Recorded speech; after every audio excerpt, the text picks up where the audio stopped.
और जो तस्वीरें सामने आ रही हैं उससे एक बात तो साफ है कि बांग्लादेश में हालात लगातार एक एक दिन जैसे जैसे बीत रहा है हालात लगातार खराब होते जा रहे हैं। और इस हालात खराब होने के पीछे शेख हसीना भी जिम्मेदार विदेशी ताकतों को बता चुकी हैं। अब उनके बेटे सजीव वाजिद भी ये कह रहे हैं कि जो स्थितियां बांग्लादेश में बिगड़ी हैं उसके पीछे अमेरिका का ही हाथ है और उसको लेकर नाराजगी भी लगातार सामने आ रही है। रिपोर्ट देखिए।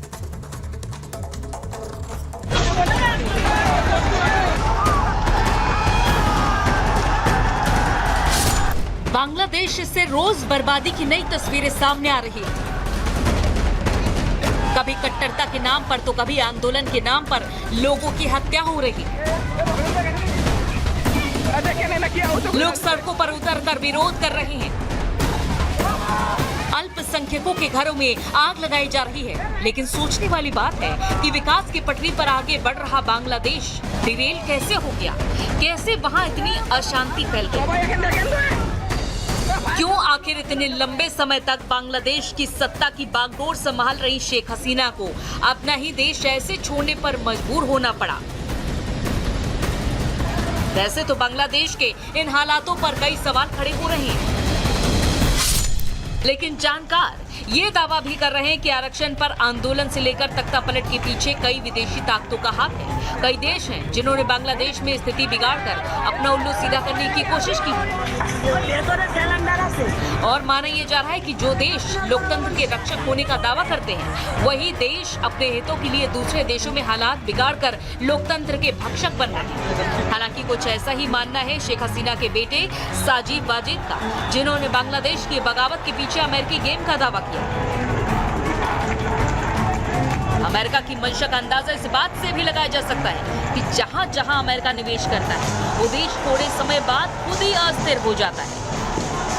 दरअसल अमेरिकी सरकार की कथित विकास agency US agency for international development यानी यूएसएड का काम तो दूसरे देशों को मदद करना है, लेकिन इतिहास गवाह है कि जिस भी देश में यूएसएड की तरफ से मदद दी जाती है वहां राजनीतिक अस्थिरता पैदा होती है। विशेषज्ञों के मुताबिक इसका काम अमेरिकी खुफिया एजेंसी CIA के साथ मिलकर अमेरिकी हितों की रक्षा के लिए विदेशों में अपने लिए मोहरे तैयार करना रहता है। बांग्लादेश के मामले में भी यूएसएड ने बार्क और जमात इस्लामी को अपना जरिया बनाया है।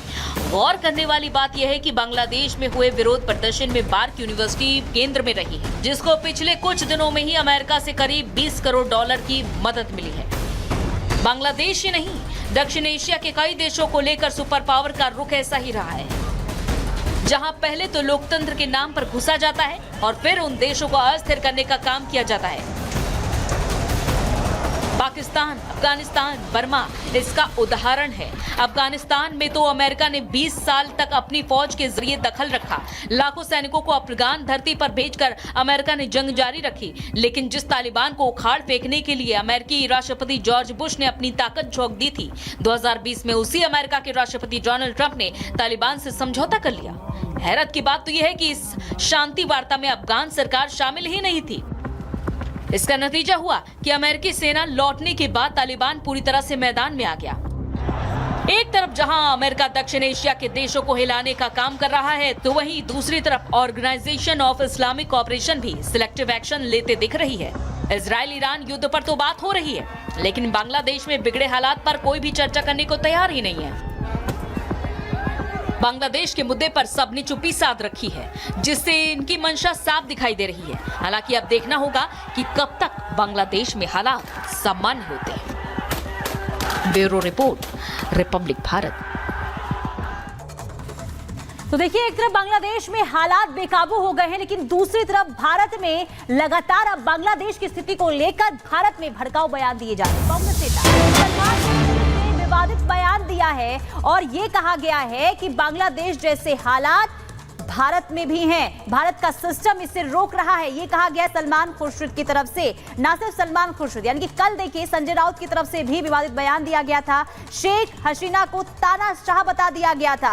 अब सलमान खुर्शीद की तरफ से बयान सामने आया है और ये कहा गया है कि भारत में भी बांग्लादेश जैसे हालात हैं, लेकिन भारत का सिस्टम इसे रोक रहा है। ये सलमान खुर्शीद की तरफ से कहा गया है। आपको बता दें कि जहां एक तरफ बांग्लादेश में बिगड़ते हालात को लेकर भारत सरकार नजर बनाए हुए है, तो दूसरी तरफ भारत में कुछ जो नेता हैं वो राजनीतिक रोटियां सेकने में लगे हुए हैं। तो सलमान खुर्शीद कह रहे हैं कि भारत में भी बांग्लादेश जैसे हालात हैं, हमारे यहाँ ऐसा रोकने की कोशिश है, सिस्टम ऐसे संदेशों का प्रसार रोकता है, कश्मीर में सब सामान्य जैसा दिख रहा है। हालांकि वो कहना चाह रहे हैं कि दिख रहा है, क्या ऐसा है, नहीं सवाल ही उठ रहा है, लेकिन अभी बहुत कुछ करने की जरूरत है, सलमान खुर्शीद ये कह रहे हैं। और सीधे सीधे ये सवाल उठ रहा है सलमान खुर्शीद के इस बयान के बाद कि क्या वो लोगों को भड़काने की कोशिश कर रहे हैं।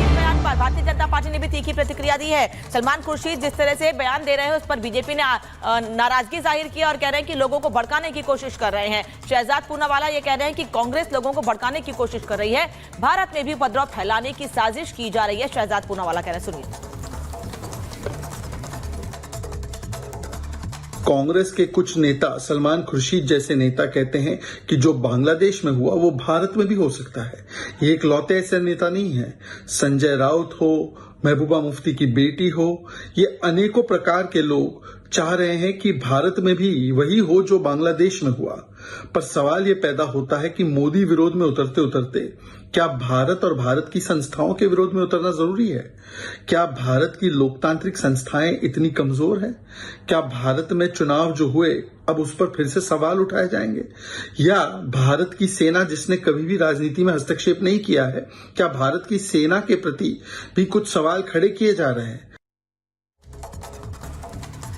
देखिए, इस पूरे मामले को लेकर राजनीति भी हो रही है। एक तरफ आप बखूबी जानते हैं कि बांग्लादेश में इस वक्त क्या हालात बने हुए हैं, वहां पर लोग परेशान हो रहे हैं, लोगों की मौत हो रही है, हिंदुओं को निशाना बनाया जा रहा है, मंदिरों में तोड़फोड़ की जा रही है। अगर यहाँ की बात करें, एक तरफ जहां भारत सरकार लगातार कह रही है कि हम बांग्लादेश के साथ है, लेकिन दूसरी तरफ हम देख रहे हैं कि विपक्ष इस पूरे मुद्दे को लेकर अपनी राजनीतिक रोटियां सेक रहा है। विपक्ष लगातार टिप्पणी कर रहा है और इशारों में हम देख रहे हैं कि यहाँ पर सरकार को भी, बीजेपी को भी नसीहत देते हुए नजर आ रहा है। रिपोर्ट को आप देख लीजिए।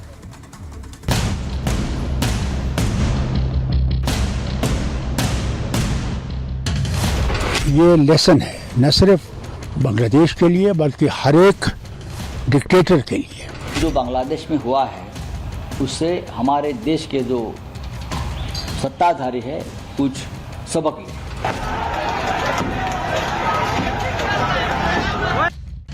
बवाल बांग्लादेश में मचा है, लेकिन सियासत भारत में हो रही है। पड़ोसी देश में मची इस सियासी उथल पुथल को विपक्षी नेता आपदा में अवसर की तरह मानकर चल रहे हैं। बांग्लादेश की आपदा के बहाने विपक्ष केंद्र सरकार को नसीहत देता नजर आ रहा है। जो लोकतंत्र का मुखौटा लगाकर अपनी तानाशाही देश में चलाते हैं, लोगों की भावना, लोगों का स्वातंत्र, लोकतंत्र कुचल देते हैं, जो विरोधी होते हैं अपने उनको जेल में डालते हैं या ख़त्म कर देते हैं, जो हमारे देश में चल रहा है। तो यही शेख हसीना बांग्लादेश में कर रही थी, तो जनता ने उनको भगाया है।